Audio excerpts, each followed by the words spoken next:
নমস্কার বন্ধুরা, আশা করি তোমরা প্রত্যেকেই ভালো আছো। তো ছোলার ডাল দিয়ে একটা খুব সুন্দর আমি রেসিপি করছি, দেখতে থাকো পুরো রেসিপিটা।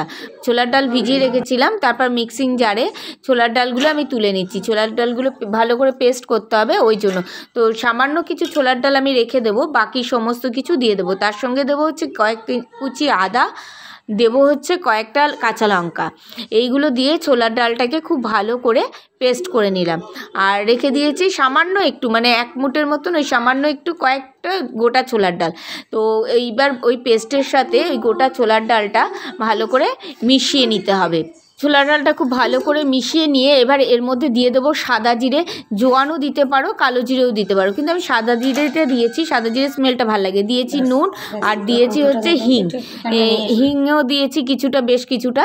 হিং দিলে খাবারের টেস্টটাও খুব ভালো হয়, আর আমি এই হিংটাই ইউজ করেছি। যে যেরকম যেখান থেকে যেরকম হিং পাবে সেটাই তোমরা ব্যবহার করবে। তারপর ডালটাকে 5 থেকে 7 মিনিট খুব ভালো করে ফেটিয়ে নেবে। ফেটানোর পরে একটা থালার মধ্যে তেল দিয়ে ভালো করে ব্রাশ করে তেলটাকে ভালো করে মাখিয়ে নেবে। তারপর ওই ফেটানো ডালটাকে ওই থালার মধ্যে দিয়ে ভালো করে থালাটাকে ট্যাপ করবে, করলে ডালটা চারদিকে ছড়িয়ে পড়বে, মানে সমানভাবে থালের চারপাশে চলে যাবে। তারপর একটা বড় পাত্রে জল নিয়ে নেব। এই দেখো আমি একটা বড় পাত্রে জল নিয়েছি। এমন পাত্রে জল নেবে যাতে থালাটা তার উপর বসে।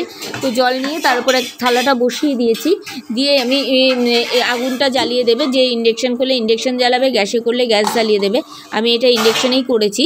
তার ওপরে একটা থালা দিয়ে চাপা দিয়ে দেবে, বেশ কিছুক্ষণ এটা হতে থাকবে। এর মধ্যে আমি রেডি করে নিয়েছি মশলাটা, তরকারিটা করার জন্য। মশলার মধ্যে দিয়েছি সাদা জিরে, আদা আর কাঁচা লঙ্কা। এই তিনটে একটু ভালো করে পেস্ট করে নিতে হবে। হ্যাঁ, তোমরা বুঝতেই পেরেছো নিশ্চয়ই এটা আমি কি রান্না করছি। ছোলার ডাল দিয়ে, এটা ছোলার ডাল দিয়ে ধোকা করছি। দেখো আদাগুলো ছিটকে যাচ্ছে এক হাত দিয়ে করছি বলে। তো যাই হোক, আমি মশলাটা পেস্ট করে নিচ্ছি। মশলা আমার অলরেডি পেস্ট করা হয়ে গেল। এরপর আমি ওই থালটা তুলে দেখে নেব যে ডালটা কতটা সিদ্ধ হয়েছে, ডাল বাটাটা। তো দেখে নিচ্ছি একটা কাঁটা চামচ দিয়ে, তোমরা যে কোনো একটা সরু কিছু দিয়ে, টুথপিক দিয়েও দেখে নিতে পারো। তো দেখছো ডালটা গায়ে লাগছে, চামচের গায়ে লেগে যাচ্ছে। তার মানে আরও কিছুক্ষণ আমি ঢাকা দিয়ে রাখলাম। রেখে তারপরে ঢাকা খুলে দেখছি যে না, এইবার আমার পুরোপুরি কমপ্লিট, কারণ চামচের গায়ে এতটুকুও লাগেনি। তো এবার ইন্ডাকশানটা বন্ধ করে দিয়ে কিছুক্ষণের জন্য ঠান্ডা হতে দেবো। তা ঠান্ডা হয়ে যাওয়ার পরে এরপরে আমি বরফিগুলো কেটে নেব পিস পিস করে। পিস পিস করে কেটে এগুলো তুলে রাখবো। আমি ধোকাগুলোকে মানে বরফির আকারে কেটেছি, তোমরা চৌকো করেও কাটতে পারো, যার যেরকম ইচ্ছা সে সেইভাবে কাটতে পারো। আমি একটু বড় কেটেছি, তোমরা ছোট ছোট করেও কাটতে পারো। তোমাদের সুবিধা মতন, ইচ্ছা মতন তোমরা এটা কেটে নেবে। তারপর ছুরি দিয়ে বরফিগুলো কাটা হয়ে গেছে, আর ছুরি দিয়ে চারপাশটা একটু ছাড়িয়ে নেব, কারণ ডাল তো আটকে গেছে। তো চারপাশটা ছাড়িয়ে নিলাম। পুরো থালার চারদিকটা আমার ছাড়ানো হয়ে গেছে, আর পিসগুলো আস্তে আস্তে তুলতে শুরু করেছি। দেখো বরফির আকারে করেছি, আর এগুলো খুব নরম হয়, খুবই সফট হয়, খেতেও ভাল লাগে। এইগুলো তোমরা এমনি এরকম বানিয়ে টিফিন বক্সে করে ফ্রিজারে রেখে দিতে পারো। যখন কেউ এলো তখন ভেজে দিলে সেটা চায়ের সাথেও দারুণ একটা নাস্তা তৈরি হয়ে যায়। তো দেখো আমার পুরোপুরি কমপ্লিট হয়ে গেছে সমস্ত কটা বরফি কাটা। এরপরে যেটা করব, আমি একটা কড়াইতে তেল দিয়ে দিলাম। তেল দিয়ে ওর মধ্যে একটা ছোট্ট বরফি ছেড়ে দেখলাম যে কীরকম হয় ভাজাটা। তো দেখলাম না, তেল গরম হয়ে গেছে, আর আস্তে আস্তে ভেঙেও যাচ্ছে না, খুব সুন্দরভাবে এটা ভাজা হচ্ছে। এগুলো কিন্তু টোটালি ছাকা তেলে ভাজতে হবে, আর একদম ঢিমে আছে। এ দেখো তোমাদের আমি একটা ভেঙে দেখাচ্ছি যে কতটা সফট হয়েছে, ভেতরটা কি সুন্দর ফাঁপা হয়েছে। দেখলেই জানি না বুঝতে পারছো কি না তোমরা আমার ক্যামেরায়, যদিও মোবাইলে করা। তো যাই হোক, পুরোপুরি ভাজা হয়ে গেছে, সব কটাই কমপ্লিট হয়ে গেছে। এরপর ওই তেলের মধ্যে আমি ফোড়ন দিয়ে দিচ্ছি সাদা জিরে।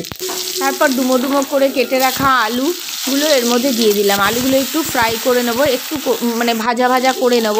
তারপরেই দিয়ে দেবো হচ্ছে বাটা মশলাটা, জিরে, আদা আর কাঁচা লঙ্কার যে বাটা মশলা করেছিলাম সেই বাটা মশলাটা দিয়ে এইবারে ভালো করে এটাকে কষিয়ে নেব।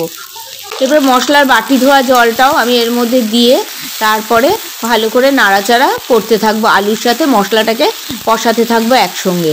নুন, হলুদ, ঝাল যে যার আন্দাজ মতন দেবে, কারণ যে রান্না করবে সেই বুঝবে কতটা কি লাগবে।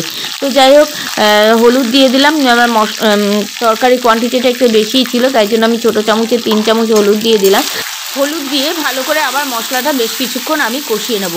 তরকারির মশলা যত কষাবে তরকারির টেস্ট তত ভালো হয়। এরপর দিয়ে দিলাম কাশ্মীরি মির্চির গুঁড়ো, দিয়ে আবার মশলাটাকে খুব ভালো করে কষিয়ে নেব। আলু আর মশলাটা একসঙ্গে বেশ কিছুক্ষণ কষানোও হয়ে গেছে, দেখো চারদিক দিয়ে তেলও ছাড়তে শুরু করেছে। এরপর দিয়ে দিলাম আমি আন্দাজ মতন লবণ দেওয়ার পর যে মিক্সিং জারে ডাল বেটেছিলাম তার মধ্যে জল দিয়ে সেই গুলে নিয়ে সেই জলটাও আমি তরকারির মধ্যে দিয়ে দিলাম।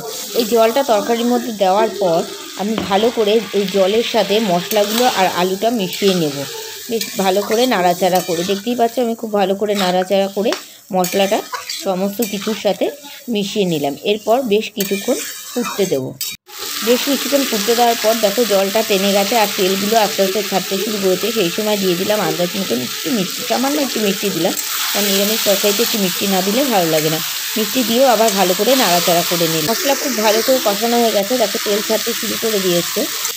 এরপর আমি দিয়ে দেবো জল দিয়ে বেশ কিছুক্ষণ ফুটাতে হবে।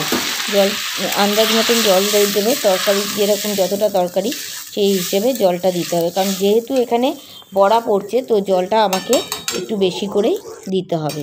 এবার জলটা দিয়ে এটাকে ফুটতে দিতে হবে। যতক্ষণ না পর্যন্ত আলু সিদ্ধ হয় ততক্ষণ পর্যন্ত ফুটতে দিতে হবে। আলু সিদ্ধ হয়ে গেলেই এক এক করে বড়াগুলো সমস্ত ছেড়ে দিতে হবে এই ঝোলের মধ্যে। দেখো আমার সমস্ত বড়া ঝোলে আমি দিয়ে দিয়েছি, এবার ঝোলও ফুটতে শুরু করে দিয়েছে। এরপরে থালা দিয়ে ঢেকে দিতে হবে। 5 মিনিট পর আমি ঢাকনাটা তুলে দিলাম। দেখো আমার ধোকার ডালনা একদমই কমপ্লিট।